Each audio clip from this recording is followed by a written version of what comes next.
Volvemos a Docentes en Debate, segunda parte del programa. Bueno, vamos a presentar directamente la entrevista que le realizamos el viernes de la semana pasada a Guillermo Folguera, docente de la Universidad de Buenos Aires, licenciado en Filosofía, licenciado en Ciencias Biológicas y doctor en Ciencias Biológicas también por la UBA, investigador independiente del CONICET con sede en el Instituto Alejandro Korn y profesor del área de Historia de la Ciencia y Filosofía de la Biología también en la UBA.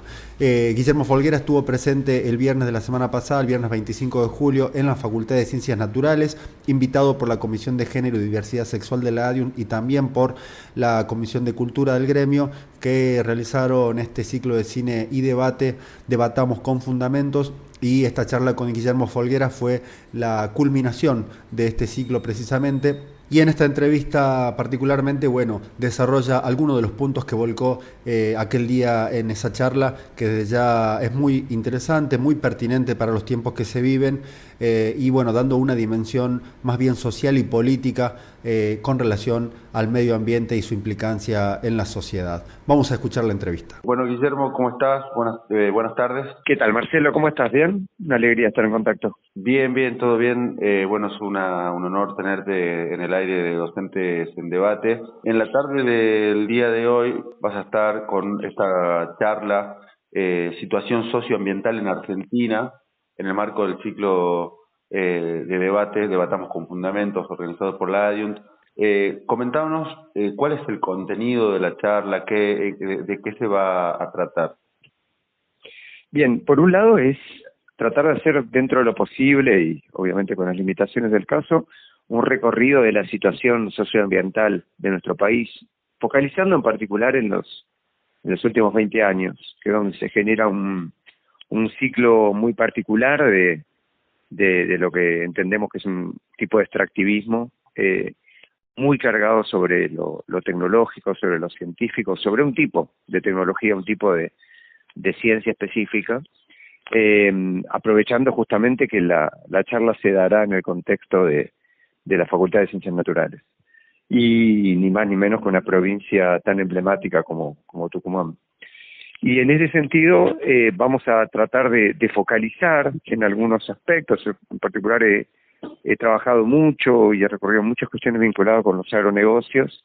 Bien. Y también con la minería, y en particular voy a focalizar con la minería de litio, como dos de los ejemplos para comprender, por un lado, los impactos socioambientales y por otro lado el rol que han tenido las ciencias y las tecnologías. Yo reflexionaba cuando estaba, bueno, naturalmente investigando este tema de la situación socioambiental argentina, que la cuestión ambiental ha tomado una relevancia muy trascendental, no solo en Argentina, sino en todo el mundo en los últimos por lo menos 20 o 30 años. ¿A qué considerás o a qué le atribuís que se debe esta situación? ¿Estamos en una situación crítica a nivel mundial? Sí, en términos de América Latina, si yo lo pienso como territorio, justo ayer pudimos visitar a Marcos Pastrana en Tafí del Valle, de la comunidad de Aguita.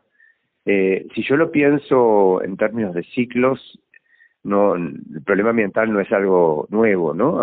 Es evidente que la historia del mundo y en particular el continente latinoamericano ha sido con numerosos ciclos, que puedo mencionar el caucho, puedo mencionar la historia de Santiago del Estero, un largo recorrido que ubica inclusive, antes esto que vos planteás con certeza, que estoy de acuerdo, que es que lo ambiental ha tomado hoy un debate público, pero evidentemente no es que ha empezado en los últimos 20 años esta situación. Seguro. Lo que sí creo que ha pasado en los últimos 20 años es, por un lado, yo creo que ciertos países de los llamados centrales, en particular me refiero a Estados Unidos, a Europa, y yo creo que en menor medida China, pero China siempre es un gran interrogante, comprendieron o vieron que muchos de los problemas ambientales les estaba pegando de lleno. Entonces, en ese sentido aparece,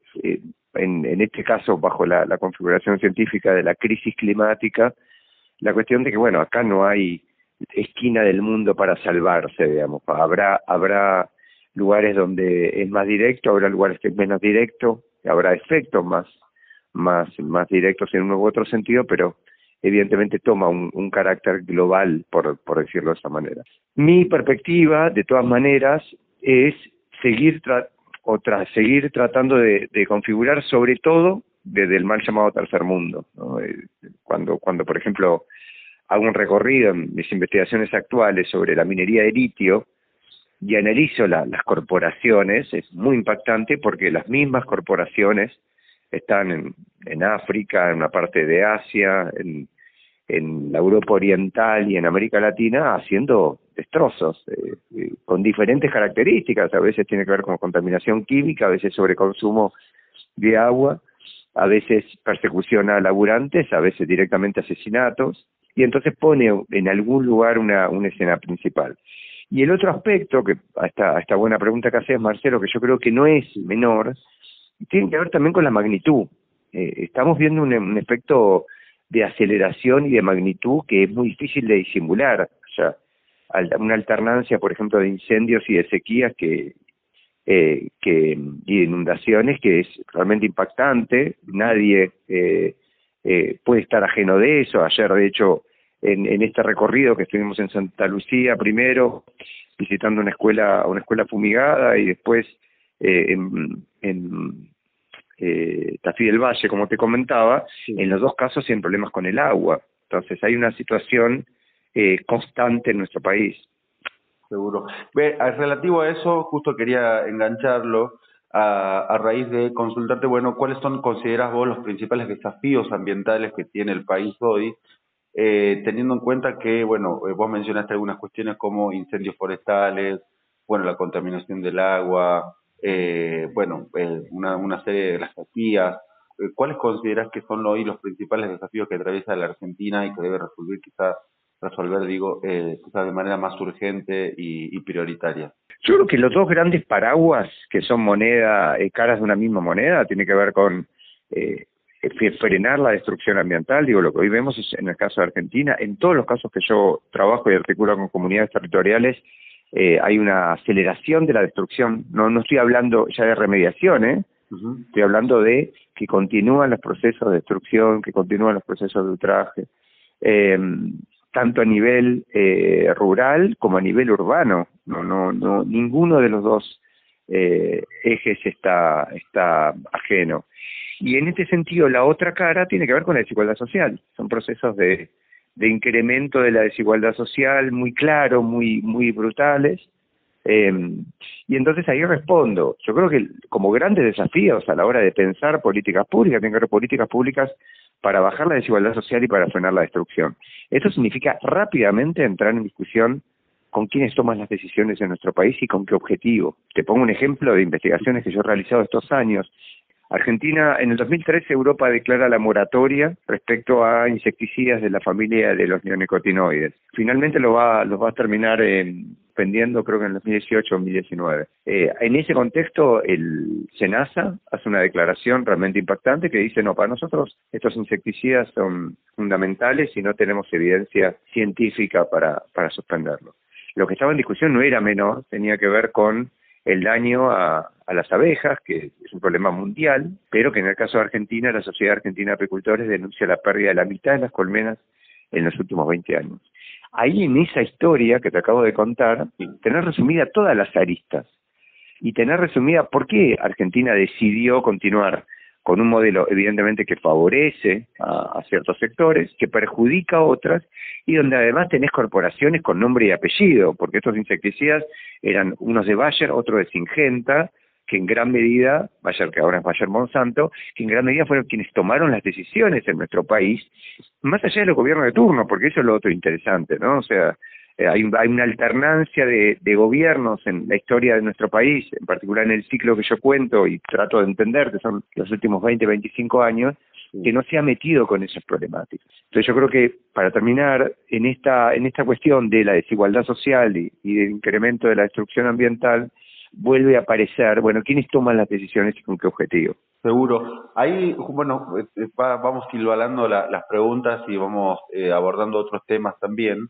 Porque, mencionas esto del SENASA y de también cómo el sector público, por decirlo de algún modo, digamos, se entrelaza con el sector privado para hacer negocios con el medio ambiente o perjudican en todo caso el medio ambiente y la salud de la población. Y en ese sentido, también de algún modo, cómo la ciencia de alguna manera legitima determinadas prácticas con un fuerte impacto ambiental para determinados negocios. En ese sentido, quería consultarte cuál es el rol que tienen las universidades y la ciencia pública frente a esta situación. Claro, tal cual, sí, es fundamental. Sí, ahí tienen, institucionalmente se arman en la década del 90 una especie de cláusula en donde toca de lleno tu pregunta, que son los convenios público-privados, ¿no? De esta idea de la articulación del Estado con corporaciones, y porque lo privado también es entendido no como pymes, sino como una gran empresa, y donde lo estatal muchas veces recae directamente en instituciones académicas, que sé yo, el INTA, el INTI, CONICET, Universidad Nacional del Litoral, Universidad Nacional de Catamarca, Universidad Nacional de Tucumán, UBA, una Universidad Nacional de La Plata. Estoy pensando en convenios que conozco y las instituciones públicas involucradas.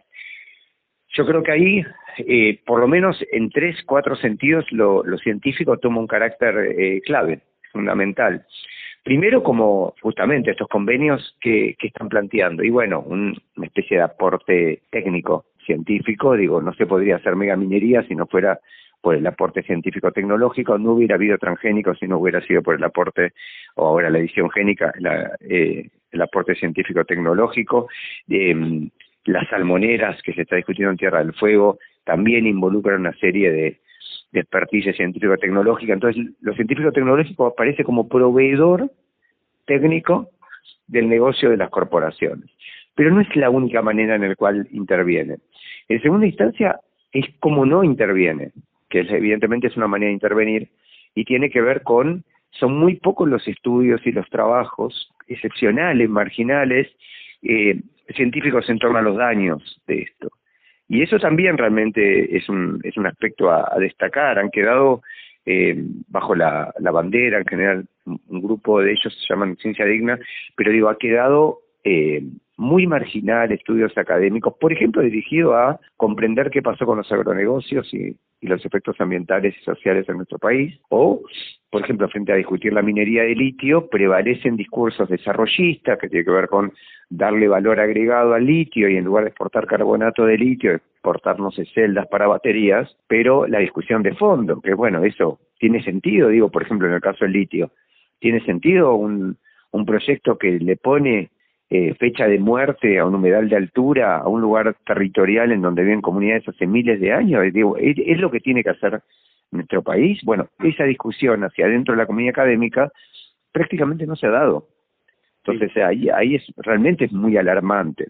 Y el tercer eje, que es un eje que puede parecer mucho más sutil, pero yo creo que opera de una manera terrible en términos territoriales, tiene que ver con la consideración de que hay expertos en temas y que estos temas que a pesar afectan colectivamente, vuelvo al tema del litio, que eso afecta tanto a las comunidades que viven al lado, afectan a los que viven de las cuencas de los ríos, bueno, quedan marginados de la toma de decisiones.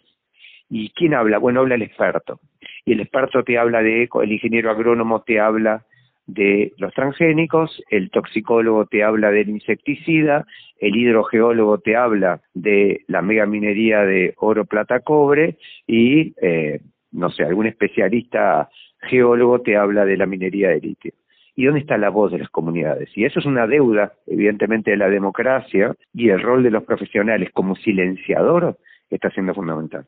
Sí, bueno, justo reflexionaba mientras escuchaba que poco se habla de este tipo de cuestiones que son trascendentales, que son muy importantes. Habría casi un manto de silencio, ¿no?, sobre estos temas que se debaten poco, no ya digo al interior de las instituciones científicas, universitarias, sino también en el público en general, ¿no?, en la sociedad. Guillermo, voy cerrando la entrevista. Sí me gustaría consultarte porque es un tema que nos toca de lleno en el caso de la Universidad Nacional de Tucumán, en el caso de la ADIUNT. Está llegando a su etapa final un juicio en una causa federal que involucra a autoridades universitarias en un negociado con la empresa IMAD, que es Yacimientos Mineros Aguas de Dionisio, en una explotación minera de lo que fueron los yacimientos de minera La Lumbrera, en Catamarca. No te quiero consultar particularmente por el juicio, pero sí acerca de este impacto ambiental que ha habido en la provincia de Catamarca. La universidad es parte de esta empresa y hay futuros proyectos que están por desarrollarse, sin ir más lejos, lo que se conoce como el proyecto MARA, que une la infraestructura minera La Lumbrera para explotar unos yacimientos de agua rica, donde también hay toda una alerta de parte de las comunidades de pobladores de esa zona, porque bueno, hay cuencas, ¿no?, de agua, y bueno, la verdad que podría ser un impacto grandísimo. ¿Cuál es tu opinión con relación a esta situación de la provincia de Catamarca puntualmente? Sí, yo respecto al juicio no estoy empapado, con lo cual no poco puedo decir. Sí, obviamente me enteré, pero no me animo a dar una intervención clara en ese sentido. También se han dado situaciones con algunas semejanzas en el juicio de la Asamblea Hachal No Se Toca, y el juicio que involucró al director de Lianigla, Villalba, por los criterios técnicos que se tomaron en el inventario de glaciares. Juicio que, por cierto, todavía no se concretó y que tiene muchas chances de caerse. Yo creo que ahí aparece algo que es muy interesante, y que lo voy a sacar del tema legal y lo voy a llevar al tema político mucho más general, y que tiene que ver con la responsabilidad que tenemos aquellos que trabajamos en temas de conocimiento y en temas de toma de decisiones con situaciones que afectan al bien común, la responsabilidad que tenemos en cuanto a los criterios técnicos que tomamos. Yo creo que ahí hay algo que insisto, legalmente yo ni soy abogado ni conozco este caso, pero en los casos que yo he seguido hay una especie de mirada, llamémosla ingenua, que suele prevalecer en algunos ámbitos académicos, en donde la ciencia implica un bien, y en ese sentido toda intervención científica es bienvenida, y no se evalúa políticamente a qué sector se está beneficiando y qué sector se está perjudicando. He viajado muchas veces a Catamarca, he estado muchas veces, por ejemplo, en Andalgalá, una enorme cantidad de amigos y amigas, seguido el caso, y cuesta mucho no dar una intervención crítica respecto a lo que se hizo en la provincia de Catamarca en términos de minería, y no me refiero solamente a avanzar en términos mineros, sino toda la oscuridad que involucró respecto a la situación, el desamparo a las comunidades, la violencia policial, Andalgalá, con situaciones de tortura hasta hace un puñadito de años, la persecución judicial. Andalgalá, estamos hablando de 90 personas creo que tuvieron judicialización, o sea, una persecución judicial. Y entonces ahí de alguna manera voy a la segunda parte, que es, bueno, alguien me podrá decir, bueno, pero no es momento, tenemos un gobierno como el de Milei que parece arrasar con todo, es momento más bien de cerrar filas, no es momento de dar esta discusión. Yo creo que siempre es momento, ha quedado muy palpable, pero además con la excusa de los no buenos momentos nos ha traído a esta situación. Y es básicamente, y ese es mi diagnóstico, eso es un poco lo que voy a compartir en la presentación, básicamente se trata de unas ciencias y tecnologías que el poder corporativo muy hábilmente ha cooptado con el fin de aumentar sus ganancias y no para proteger la naturaleza y no para disminuir la inequidad social. Guillermo, desde ya muchísimas gracias por tu tiempo, que te hayas dado este espacio. Te comprometemos desde ya también para quizás en algún momento sobre el segundo tramo del año poder comunicarnos nuevamente para profundizar en algunos de estos temas, que desde ya es muy interesante y hay mucho por hablar. Y bueno, desde ya desearte éxitos en la charla de esta tarde. Será un gusto y un profundo agradecimiento, no solo por este intercambio tan profundo y amoroso, sino por la invitación, que la verdad que cada vez que se viene a Tucumán, cada vez que vengo a Tucumán, es fundamental para entender el país y también para abrazar a tanta gente querida. Así que profundo agradecimiento a la asociación, al sindicato que me ha invitado, y ojalá que puedan avanzar en la construcción de ciencias diferentes a las hegemónicas. Gracias por todo. Hasta ahí entonces las palabras de Guillermo Folguera, docente e investigador del CONICET, quien estuvo disertando en la provincia de Tucumán el pasado viernes 25 de julio en la Facultad de Ciencias Naturales acerca de la situación socioambiental en la República Argentina. Por supuesto, todo esto en el marco del ciclo de cine y debate organizado por la Comisión de Género y Diversidad Sexual del ADIUNT y también por la Comisión de Cultura del gremio. Nosotros hemos llegado al final de este programa de Docentes en Debate en la edición del día de hoy, lunes 28 de julio. Nos vamos a reencontrar el lunes de la semana que viene con toda la información y actualidad de la docencia universitaria. Nos despedimos y será hasta la semana próxima. Que tengan todos muy buena semana.